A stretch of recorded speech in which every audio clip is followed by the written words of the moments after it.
gather around, gather around. Welcome to CIT Tech Tips. So my name is Alex St. Louis. The person across the room, somewhere over there, is named Pretorius. You'll see him later. And at the request of the entire population of Earth, stars, and the entire galaxy, we'll be telling you how Bluetooth works, how it's developed, and why it's so important to society and the way it functions. Now, for us to explain how Bluetooth works, we have to take you back to when Bluetooth was made and stuff, right? So in 1994, a dude named Jack Cornelius, my man got a name of Cornelius Hartson, created the first instance of Bluetooth, and then years later, you feel me? We started making it better and better. So now it works off of 2.4 gigahertz frequencies. Allows a lot of things to work seamlessly together, and a lot of different appliances use a lot of different gigahertz frequencies. We'll get into that later. And but now it's mainly just used in things like your phone, your AirPods, your Samsung earbuds, whatever else you have. And many of them use legacy pairing, which creates a more permanent connection. Like when you put in an AirPod and it connects, that would be a legacy connection. So the first to be able to connect a Bluetooth device, first of all, you need to go get a Bluetooth device. If you broke, can't help you with that. Go do something about that. So after you obtain your item, you're gonna want to unbox it, take it out the box. Okay, first of all, get a knife, cut away from yourself. Alright, pull it out the box, open it up from the plastic wrap, open the box. Inside should be whatever you got or whatever it is. Right? What you're gonna want to do is you're gonna want to press a turn on button. It should have a button on it. If it's a speaker, it'll have a button on it. If it's AirPods or earbuds, you might have to charge them. It might come with a charging case, or it might be already pre-charged. What you're gonna want to do is you want to take your phone. You want to tap the screen so the screen turns on. You want to swipe up, whatever you do, log in with your password. After that, you're gonna want to go into your settings. Find your settings. You're gonna want to go into You're gonna scroll into settings, and you should see a little area called Bluetooth. Click on it. Now, what all you would have to do is to take your Bluetooth device and activate pairing mode, which is usually either a button that's either on the back or the front, depending on what item you have. It should be in the instruction manual. Read that. That's important.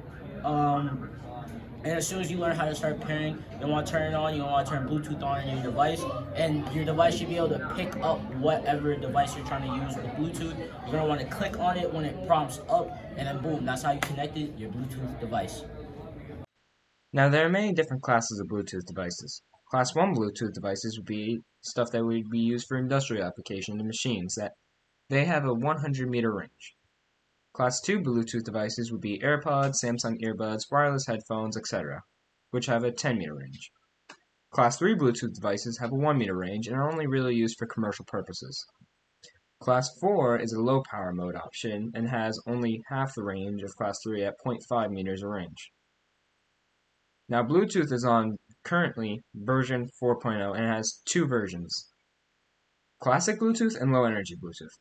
Classic Bluetooth is backwards compatible with the previous versions of Bluetooth, while Low Energy Bluetooth isn't.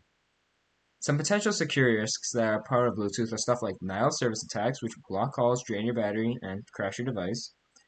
Another security risk is eavesdropping, which can happen if your Bluetooth device has an outdated version or protocol, which you can protect yourself by updating the versions of the protocols. Another threat is the act of BlueSnarfing, which is the act of lifting personal information off of a Bluetooth device. The ways you can protect yourself involve simply turning off Bluetooth when it isn't needed and making sure you have the latest version of Bluetooth.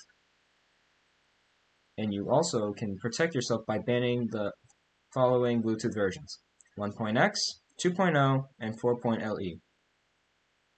To connect a Bluetooth device, you will first need to acquire a device that is capable of using Bluetooth, which you can usually get from Amazon.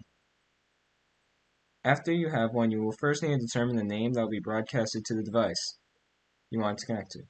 If they are earbuds, then the name might be on the instruction manual. If it's a speaker, it will most likely be on the bottom,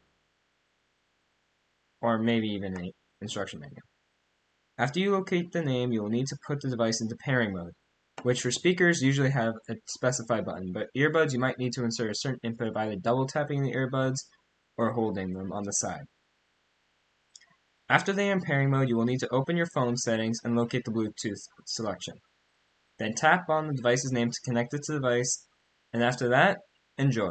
That's how that's how Bluetooth works. So thank you for watching CIT Tech Tips. Make sure to like, comment, and subscribe, and we'll see you in the next one. Peace out.